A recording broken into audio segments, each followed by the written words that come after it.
ನಮಸ್ಕಾರ. ಇವತ್ತು ನಾವು ಒಂದು ಪ್ರಾಚೀನ ಗ್ರಂಥದಲ್ಲಿರೋ ಒಂದು ಅದ್ಭುತ ರೋಮಾಂಚಕಾರಿ ಪೌರಾಣಿಕ ಯುದ್ಧದ ಕಥೆಯನ್ನ ನೋಡೋಣ.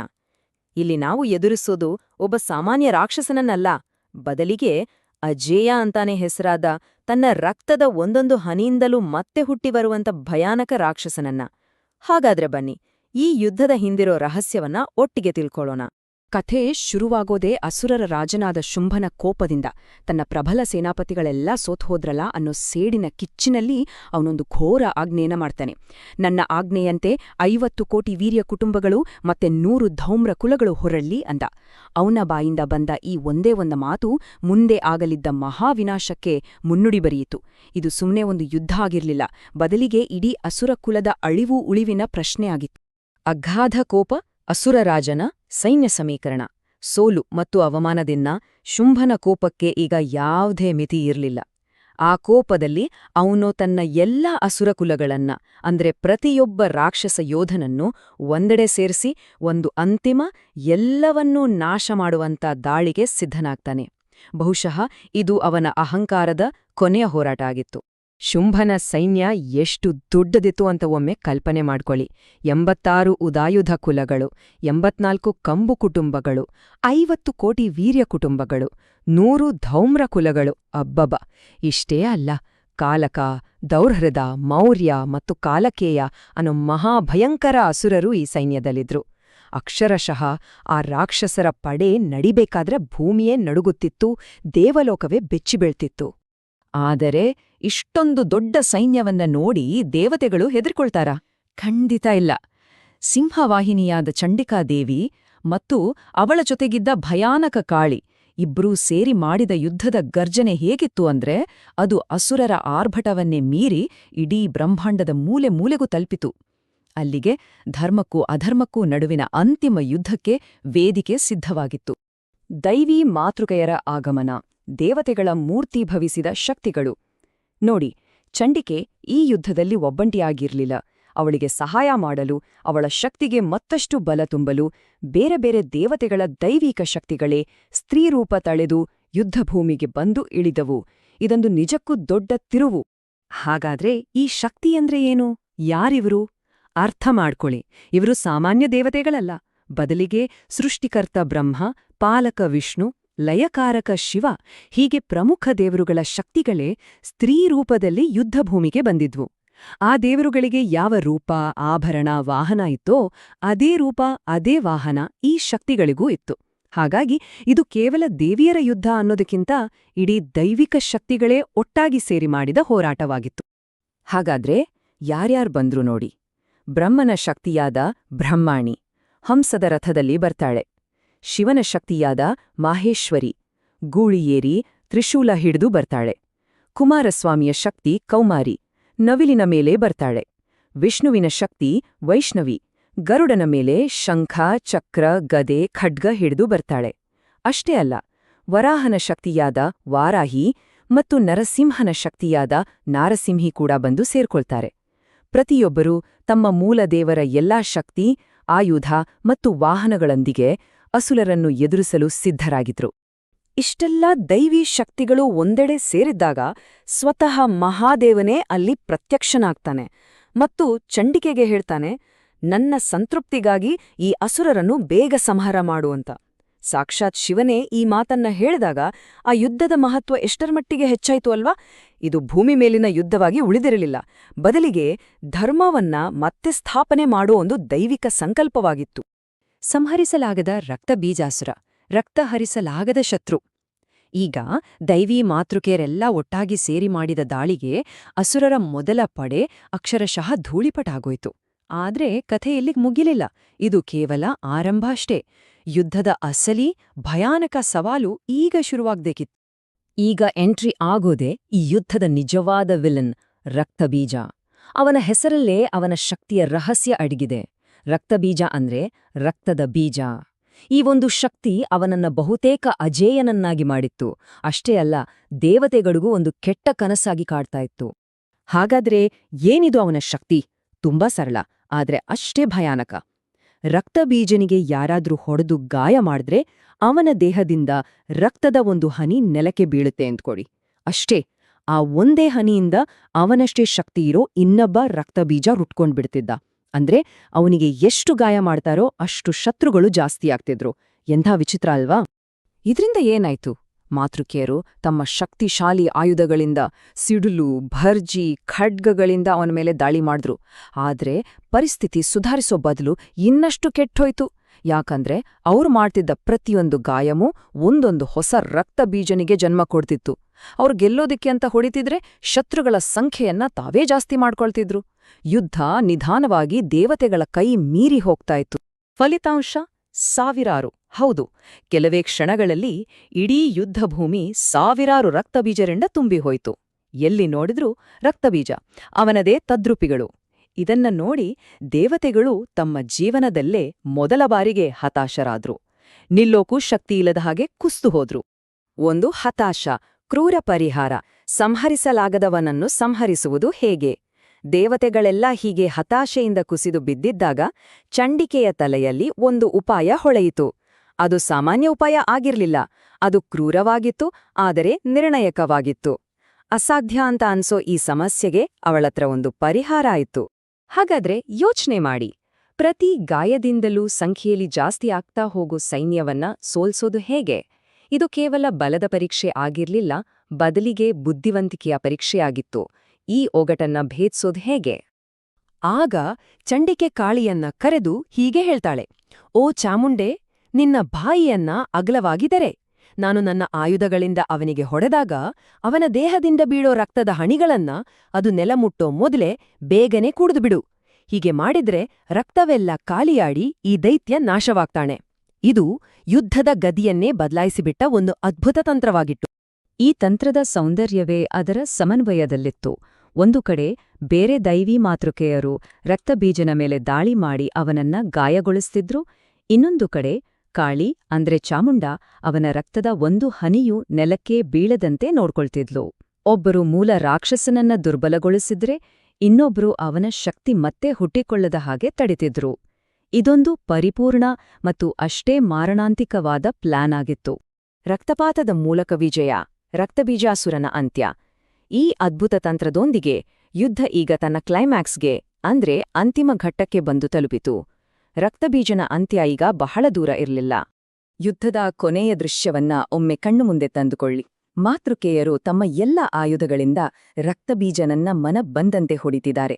ಅದೇ ಸಮಯದಲ್ಲಿ ಕಾಳಿಯು ಅವನ ದೇಹದಿಂದ ಸುರಿಯೋ ಪ್ರತಿ ಹನಿ ರಕ್ತವನ್ನೂ ಕುಡಿತಾ ಇದ್ದಾಳೆ. ಅಷ್ಟೇ ಅಲ್ಲ, ಅಕಸ್ಮಾತ್ ಅವಳ ಬಾಯಲ್ಲೇ ಹುಟ್ಟುಕೊಳ್ಳೋ ಹೊಸ ಅಸುರರನ್ನು ಅಲ್ಲಲ್ಲೇ ನುಂಗಿ ಹಾಕ್ತಾ ಇದ್ದಾಳೆ. ಇದು ಕೇಳೋಕೆ ಭಯಾನಕ ದೃಶ್ಯ ಅಂತ ಅನ್ಸಬಹುದು, ಆದ್ರೆ ಅಧರ್ಮವನ್ನ ನಾಶ ಮಾಡೋಕೆ ಇದು ಅನಿವಾರ್ಯವಾಗಿತ್ತು. ಕೊನೆಗೆ ಏನಾಯ್ತು? ಅಸಂಖ್ಯಾತ ಆಯುಧಗಳಿಂದ ಪೆಟ್ಟು ತಿಂದು ದೇಹದಲ್ಲಿದ್ದ ಎಲ್ಲ ರಕ್ತವನ್ನೂ ಕಳೆದುಕೊಂಡು ಆ ಮಹಾ ಅಸುರ ರಕ್ತಬೀಜ ಕೊನೆಗೂ ನಿತ್ರಾಣಗೊಂಡು ನೆಲಕ್ಕೆ ಉರುಳಿದ. ಇಲ್ಲಿ ಗಮನಿಸಬೇಕಾದ ಅಂಶ ಅಂದ್ರೆ ಅವನನ್ನ ಕೊಂದಿದ್ದು ಯಾವುದೇ ಒಂದು ಆಯುಧ ಅಲ್ಲ, ಬದಲಿಗೆ ಅವನ ಜೀವಶಕ್ತಿಯಾಗಿದ್ದ ರಕ್ತವನ್ನೇ ಸಂಪೂರ್ಣವಾಗಿ ಬರ್ದು ಮಾಡಿದ್ದು. ರಕ್ತಬೀಜನ ಸಾವು ಆಯಿತು. ಆದ್ರೆ ಕಥೆ ಅಲ್ಲಿಗೇ ನಿಲ್ಲಲ್ಲ. ಗ್ರಂಥದ ಪ್ರಕಾರ ಅವನ ಮರಣದ ನಂತರ ಈ ದೈವೀ ಮಾತೃಕೆಯರೆಲ್ಲ ರಕ್ತಪಾನದಿಂದ ಮತ್ತರಾಗಿ ಮೈಮೆರೆತು ನರ್ತಿಸಿದರಂತೆ. ಈ ಒಂದು ಚಿತ್ರಣ ನಮ್ಗೆ ಏನ್ ಹೇಳುತ್ತೆ? ಬಹುಶಃ ಕೆಟ್ಟದ್ದನ್ನು ಸಂಪೂರ್ಣವಾಗಿ ನಾಶ ಮಾಡಲು ಕೆಲವೊಮ್ಮೆ ದೈವಿಕ ಶಕ್ತಿಗಳು ಕೂಡ ಇಂತಹ ಒಂದು ಉಗ್ರ ಆದಿಮ ರೂಪವನ್ನ ತಾಳ್ಬೇಕಾಗತ್ತೆ ಅನ್ನೋದನ್ನ ಇದು ನೆನಪಿಸುತ್ತೆ.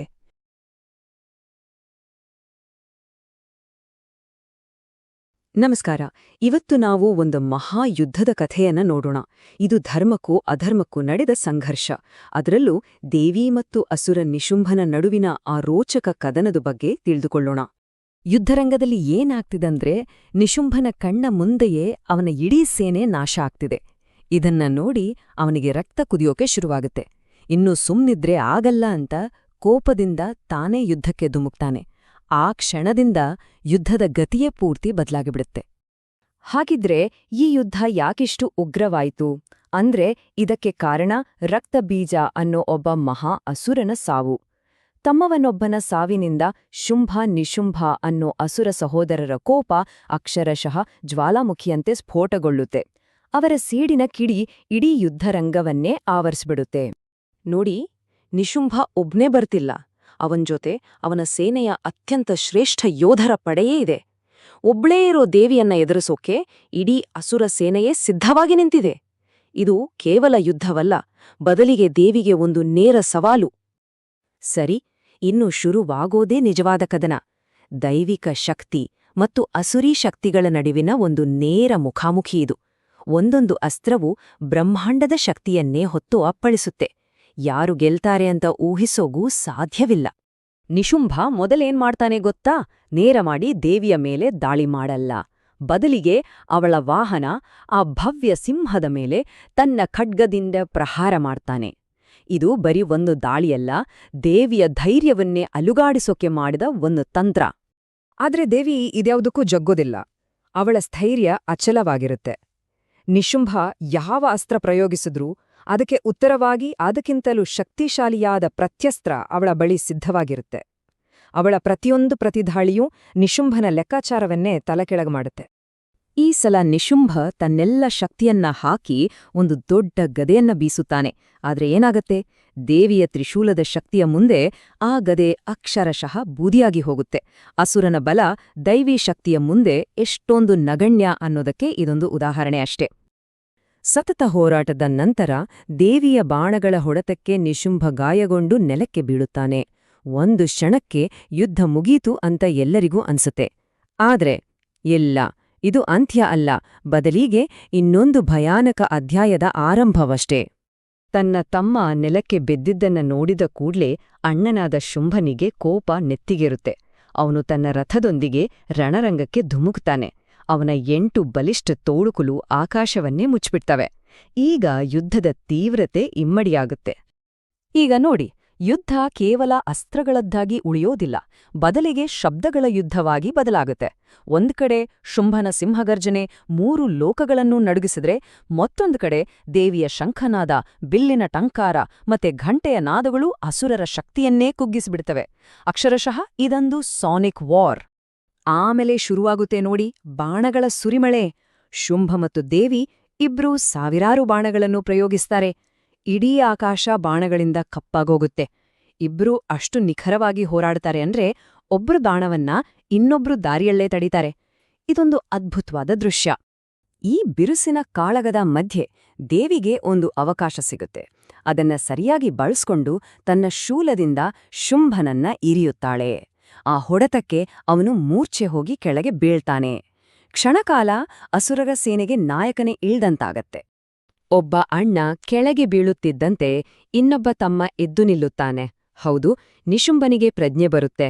ಆದರೆ ಈ ಬಾರಿ ಅವನು ಮೊದಲಿನಂತಿಲ್ಲ. ಅವನಲ್ಲಿ ಒಂದು ಹೊಸ ಭಯಾನಕವಾದ ಶಕ್ತಿ ತುಂಬಿಕೊಂಡಿದೆ. ಯುದ್ಧ ಈಗ ಮತ್ತೊಂದು ಅಪಾಯಕಾರಿ ತಿರುವು ಪಡೆದುಕೊಳ್ಳುತ್ತೆ. ಅಬ್ಬಾ, ಅದು ಅಸುರೀ ಶಕ್ತಿಯ ಎಂಥ ಭಯಾನಕ ಪ್ರದರ್ಶನ ಗೊತ್ತಾ? ನಿಶುಂಭ ಬರೋಬ್ಬರಿ 10,000 ತೋಳುಗಳನ್ನ ಸೃಷ್ಟಿ ಮಾಡ್ತಾನೆ. ಅಷ್ಟೇ ಅಲ್ಲ, ಪ್ರತಿಯೊಂದು ಕೈಯಿಂದಲೂ ಚಕ್ರಗಳನ್ನ ದೇವಿಯ ಮೇಲೆ ಎಸೆಯೋಕೆ ಶುರು ಮಾಡ್ತಾನೆ. ಅದು ಚಕ್ರಗಳ ಬಿರುಗಾಳಿಯೇ ಸರಿ. ಆದರೆ ದೇವಿಯ ಶಕ್ತಿಯ ಮುಂದೆ ನಿಶುಂಭನ ಈ ಮಾಯೆಯೆಲ್ಲ ಹೆಚ್ಚು ಹೊತ್ತು ನಡೆಯುವುದಿಲ್ಲ. ಅವಳು ತನ್ನ ಬಾಣಗಳಿಂದಲೇ ಅವನ ಸಾವಿರಾರು ಚಕ್ರಗಳನ್ನ ಪುಡಿಗಟ್ಟುತ್ತಾಳೆ. ಅವನು ಗದೆಯನ್ನ ಬೀಸ್ರೆ ತನ್ನ ಹರಿತವಾದ ಖಡ್ಗದಿಂದ ಅದನ್ನು ಚೂರ್ಚೂರ್ ಮಾಡ್ತಾಳೆ. ಅವಳ ಪ್ರತಿಯೊಂದು ಹೊಡೆತವೂ ಅಷ್ಟು ನಿಖರ, ಅಷ್ಟು ನಿರ್ಣಾಯಕ. ಕೊನೆಗೆ ದೇವಿಗೆ ಒಂದು ಅವಕಾಶ ಸಿಕ್ಕೇ ಸಿಗುತ್ತೆ. ಒಂದು ಕ್ಷಣವೂ ತಡ ಮಾಡದೆ ತನ್ನ ಶೂಲವನ್ನ ವೇಗವಾಗಿ ಎಸೆಯುತ್ತಾಳೆ. ಅದು ನೇರವಾಗಿ ಹೋಗಿ ನಿಶುಂಭನ ಹೃದಯಕ್ಕೆ ತಾಗುತ್ತೆ. ಬಹುಶಃ ಯುದ್ಧದ ಅಂತ್ಯ ಇಲ್ಲೇ ಆಯ್ತು ಅಂತ ಎಲ್ಲರೂ ಅಂದ್ಕೊಳ್ತಾರೆ. ಆದರೆ ಕಥೆ ಇಲ್ಲಿಗೆ ಮುಗಿಯಲ್ಲ. ಯುದ್ಧದಲ್ಲಿ ಯಾರೂ ಊಹಿಸದ ಒಂದು ಆಘಾತಕಾರಿ ತಿರುವು ಸಿಗುತ್ತೆ. ನಿಶುಂಭನ ಗಾಯದಿಂದ ಬರೀ ರಕ್ತ ಹರಿಯೋದಿಲ್ಲ, ಬದಲಿಗೆ ಆ ಗಾಯದಿಂದಲೇ ಮತ್ತೊಬ್ಬ ಭಯಂಕರ ಯೋಧ ಹೊರಗ್ಬರ್ತಾನೆ. ಯಾರು ಇವನು? ನಿಶುಂಭನ ಹೃದಯದಿಂದಲೇ ಹುಟ್ಟಿಬಂದ ಆ ಹೊಸ ಬಲಿಷ್ಠ ಆಕೃತಿ ಗಟ್ಟಿಯಾಗಿ ನಿಲ್ಲಿಸು ಅಂತ ಆರ್ಭಟಿಸ್ತೆ. ಅಷ್ಟೇ ಅಲ್ಲ, ದೇವಿಗೆ ನೇರವಾಗಿ ಸವಾಲ್ ಹಾಕುತ್ತೆ. ಯುದ್ಧ ಈಗ ಮತ್ತಷ್ಟು ಜಟಿಲವಾದಂತಿದೆ. ಆದ್ರೆ ದೇವಿ ಇದ್ಯಾವುದಕ್ಕೂ ಹೆದರುದಿಲ್ಲ. ಈ ಹೊಸ ಬೆದರಿಕೆಯನ್ನ ನೋಡಿ ಅವಳು ತಿರಸ್ಕಾರದಿಂದ ನಗುತ್ತಾಳೆ. ಆ ನಗುವಿನಲ್ಲಿ ಧೈರ್ಯ ಮತ್ತು ನಿರ್ಣಯ ಎರಡೂ ಇತ್ತು. ಒಂದೇ ಒಂದು ಉಜ್ಮಾಹಕ ಖಡ್ಗದಿಂದ ಆ ಹೊಸ ಅಸುರನ ತಲೆಯನ್ನ ಕತ್ತರಿಸಿ ಅವನನ್ನ ನೆಲಕುರುಳಿಸ್ತಾಳೆ. ಹೀಗೆ ಶುಂಭ ಮತ್ತು ನಿಶುಂಭ ಇಬ್ಬರೂ ಅಸುರರಾಜರ ಕಥೆ ಮುಗಿಯುತ್ತೆ. ಆದರೆ ಯುದ್ಧ ಇನ್ನೂ ಮುಗಿದಿಲ್ಲ. ಈಗ ದೇವಿ ಮತ್ತು ಅವಳ ದೈವಿಕ ಶಕ್ತಿಗಳಾದ ಸಪ್ತಮಾತೃಕೆಯರು ಉಳಿದಿರೋ ಅಸುರ ಸೈನ್ಯವನ್ನ ಸಂಪೂರ್ಣವಾಗಿ ನಾಶ ಮಾಡೋಕೆ ಮುಂದಾಗ್ತಾರೆ. ನಂತರ ನಡೆಯೋದೇ ಅಸುರರ ಸಂಪೂರ್ಣ ಸಂಹಾರ. ಕೌಮಾರಿಯ ಶೂಲ, ಮಾಹೇಶ್ವರಿಯ ತ್ರಿಶೂಲ, ವಾರಾಹಿಯ ಕೋರೆಹಲ್ಲು, ವೈಷ್ಣವಿಯ ಚಕ್ರ, ಐಂದ್ರಿಯ ವಜ್ರಾಯುಧ ಹೀಗೆ ಪ್ರತಿಯೊಬ್ಬ ಮಾತೃಕೆಯೂ ತಮ್ಮ ವಿಶಿಷ್ಟ ಶಕ್ತಿಯನ್ನ ಬಳಸಿ ಅಸುರ ಸೈನ್ಯವನ್ನ ನಿರ್ನಾಮ ಮಾಡ್ತಾರೆ. ಉಳಿದವರನ್ನು ಕಾಳಿ, ಶಿವದೂತಿ ಮತ್ತು ದೇವಿಯ ಸಿಂಹವು ಭಕ್ಷಿಸ್ತವೆ. ಈ ಇಡೀ ಕಥೆ ನಮ್ಗೆ ಒಂದು ಬಹಳ ಮುಖ್ಯವಾದ ವಿಷಯವನ್ನ ಯೋಚನೆ ಮಾಡೋ ಹಾಗೆ ಮಾಡುತ್ತೆ. ಒಂದು ದೊಡ್ಡ ಕೆಟ್ಟದ್ದನ್ನ ಸೋಲ್ಸಿದ್ಮೇಲೆ ಅದರ ಹೃದಯದಿಂದಲೇ ಮತ್ತೊಂದು ಕೆಟ್ಟದ್ದು ಹುಟ್ಟುಕೊಳ್ಬಹುದು ಅಂದ್ರೆ ಅದರ ಅರ್ಥವೇನು? ಬಹುಶಃ ಕೆಟ್ಟದನ ಅಷ್ಟು ಸುಲಭವಾಗಿ ನಾಶವಾಗೋದಿಲ್ಲ. ಅದನ್ನ ಎದುರ್ಸೋಕೆ ನಿರಂತರವಾದ ಧೈರ್ಯ, ಅಚಲವಾದ ಶಕ್ತಿ ಮತ್ತು ದೃಢ ಸಂಕಲ್ಪ ಬೇಕೇ ಬೇಕು. ಈ ಕಥೆ ಕೇವಲ ಒಂದು ಯುದ್ಧವಾಗಿರದೆ ನಮ್ಮೆಲ್ಲರೊಳಗಿನ ಹೋರಾಟದ ಒಂದು ಸಂಕೇತವೂ ಆಗಿರಬಹುದು.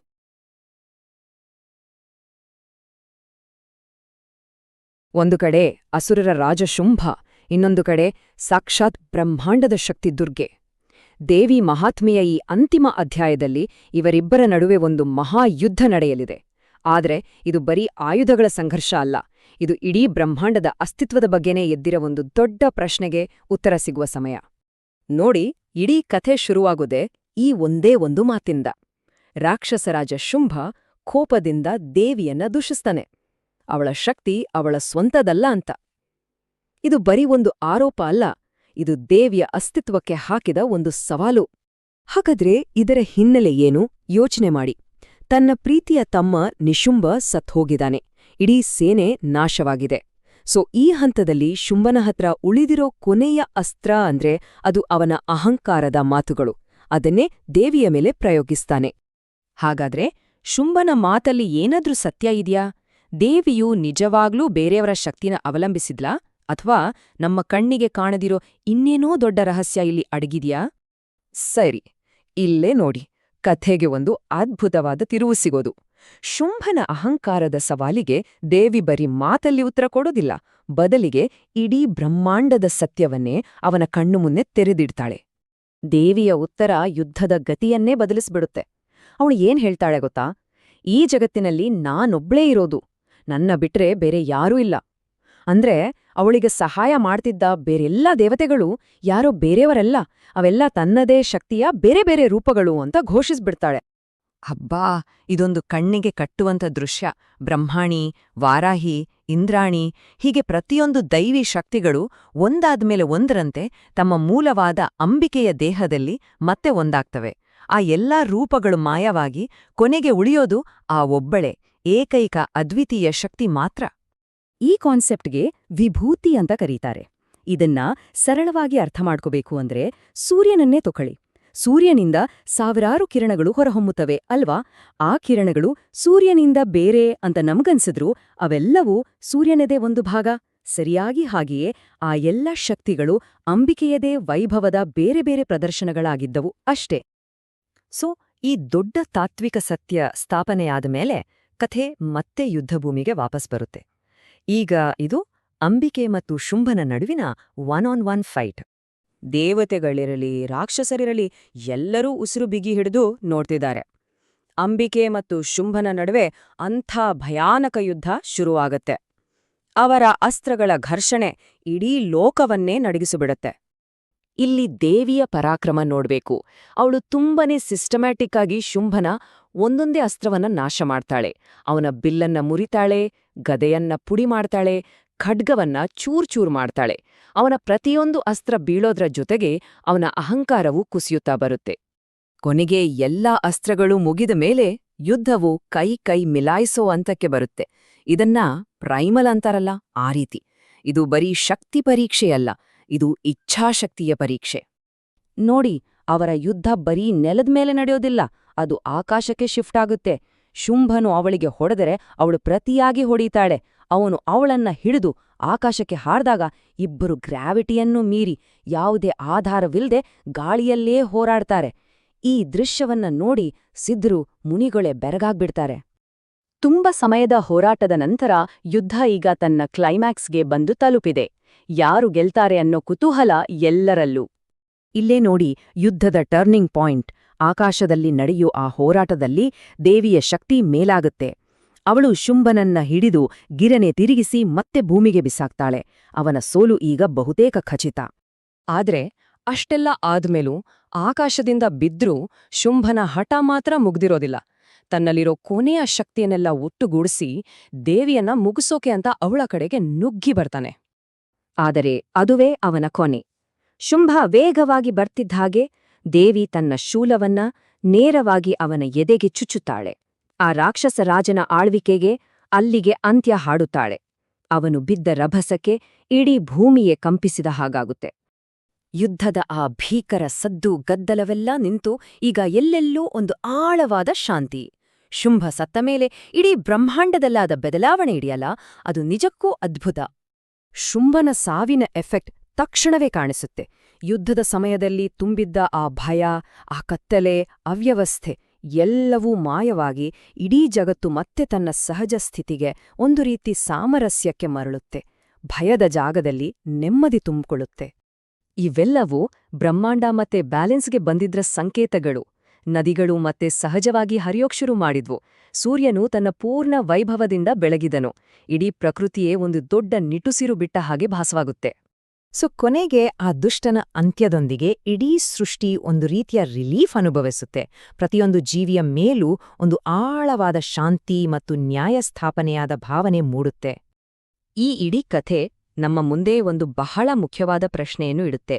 ನೋಡಿ, ಪರಮ ದೈವಿಕ ಶಕ್ತಿ ಒಂದೇ ಆಗಿದ್ರೆ ಅದು ಯಾಕೆ ಹೀಗೆ ಅನೇಕ ರೂಪಗಳಲ್ಲಿ ಕಾಣಿಸ್ಕೊಳ್ಳುತ್ತೆ? ಈ ಏಕ ಮತ್ತು ಅನೇಕದ ಅದ್ಭುತ ಆಟದ ಹಿಂದಿರುವ ಉದ್ದೇಶವಾದ್ರೂ ಏನು?